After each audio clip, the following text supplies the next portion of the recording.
यार मोटर चला के नहा लेता हूँ, गर्म पानी आ रहा होगा। यार मोटर चला के नहा लेता हूँ, ठंडा पानी आ रहा होगा। I think most of the people can relate to this. सब लोग नहीं होंगे जिन्हें फ्रेश अंडरग्राउंड वाटर मिलता है, लेकिन ऑलमोस्ट को मिलता होगा। और अगर नहीं मिलता तो बात तो इंटरेस्टिंग है ही। तो यार इस बात का लॉजिक क्या है कि सर्दियों में ज़मीन के नीचे से अपने आप गर्म और गर्मियों में अपने आप ठंडा पानी कैसे निकलता है। नेचर ने ये कैसे इतना बढ़िया ऑटो टेम्परेचर का सेंसर लगाया हुआ है जो इतने अच्छे से काम करता है। Let's find out in this video. What is a people, welcome back to everything unique and tech by Vinay. तो इस ऑटो टेम्परेचर के फीचर का फंडा बहुत सिंपल सा है। Through out the year underground water का टेम्परेचर सेम रहता है, बदलता है तो हमारे आसपास का एनवायरनमेंट का टेम्परेचर। अंडरग्राउंड वाटर को ग्राउंड वाटर बोलते हैं और जो सरफेस पे वाटर है उसको सरफेस वाटर बोलते हैं। तो थ्रू आउट द वीडियो हम अंडरग्राउंड वाटर को ग्राउंड वाटर बोलेंगे। वैसे तो ग्राउंड वाटर टेम्परेचर में भी चेंजेस आ रहे हैं, लेकिन ऐसा मान लेते हैं कि ग्राउंड वाटर 18 डिग्री रहता है कांस्टेंट पूरे साल। सबसे पहले बात करते हैं सर्दियों की। गाइस सर्दियों में टेम्परेचर कितना होता है? With in India he different locations पे अलग अलग टेम्परेचर होगा, तो वर्ल्ड वाइड तो बहुत ज़्यादा डिफरेंस होगा। तो हम मान लेते हैं कि सर्दियों में एवरेज टेम्परेचर है 0 से 22 के बीच में। इसमें माइनस में जाने वाले लेह, जम्मू, मनाली सब आ गए, और जहाँ कभी माइनस में टेम्परेचर नहीं जाता है, 0 नहीं होता, दिल्ली, मुंबई, वो सब आ गए। और विंटर्स का एवरेज मैक्सिमम टेम्परेचर है 22 के आसपास। अलग अलग स्टेट्स में वेरी कर सकता है। ठीक है, तो अब देखो सर्दियों में बाहर का टेम्परेचर कितना है, मान लेते हैं 10 है और अभी आपको नहाना है। लेकिन जो फ्रेश पानी आ रहा है वो आ रहा है 18 डिग्री फ्लैट पे।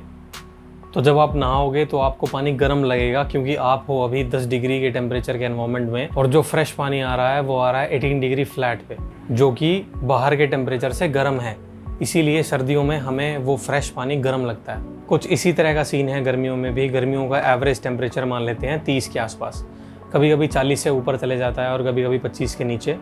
सेम चीज़ अप्लाई होती है, आपको नहाना है और बाहर का टेम्परेचर है 30, और जो फ्रेश पानी आ रहा है वो आ रहा है 18 डिग्री फ्लैट पे, जो 12 डिग्री कम है बाहर के टेम्परेचर से, इसलिए वो पानी ठंडा लगता है। तो जब आप उससे नहाएंगे वो पानी आपको ठंडा लगेगा। अब ज़रा ये भी जान लेते हैं कि हमारे एनवायरनमेंट में चेंजेस होने के बावजूद भी अंडरग्राउंड वाटर के टेम्परेचर में चेंज क्यों नहीं होता।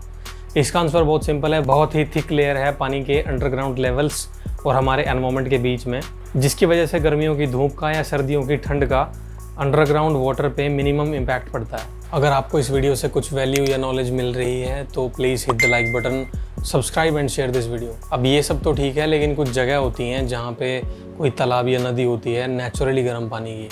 तो भाई अब ये कैसे पॉसिबल है कि ज़मीन में से पानी गर्म निकल रहा है और वो एवरेज टेम्परेचर की वजह से गर्म लगता नहीं है, वो एक्चुअली गर्म होता है। अब ये कैसे पॉसिबल है, इसका क्या रीज़न है? इनको बोलते हैं hot water spring. Hot water springs India में भी है। तो इसका सीन कुछ ऐसे होता है कि ज़मीन के नीचे पानी तो होता ही है, वो पानी नेचुरल रीजंस की वजह से गर्म हो जाता है। जैसे अर्थ के नीचे मैग्मा होता है, जहाँ पे सॉलिड रॉक्स में क्रैक्स होते हैं, वहाँ से वो पानी नीचे जाने लगता है, या फिर बहुत ही ज़्यादा गर्म रॉक्स की वजह से वो पानी वहीं पे गर्म हो जाता है, तो उसकी डेंसिटी कम हो जाती है, जिससे वो पानी ऊपर आने लगता है। जहाँ पे वो पानी ऊपर आ रहा होता है वहाँ पे बनते हैं hot water springs. So if we sum up this video, कहने का मतलब ये है कि ज़मीन के नीचे का पानी ठंडा या गर्म नहीं होता, चेंज होता है तो हमारा लिविंग एनवायरनमेंट।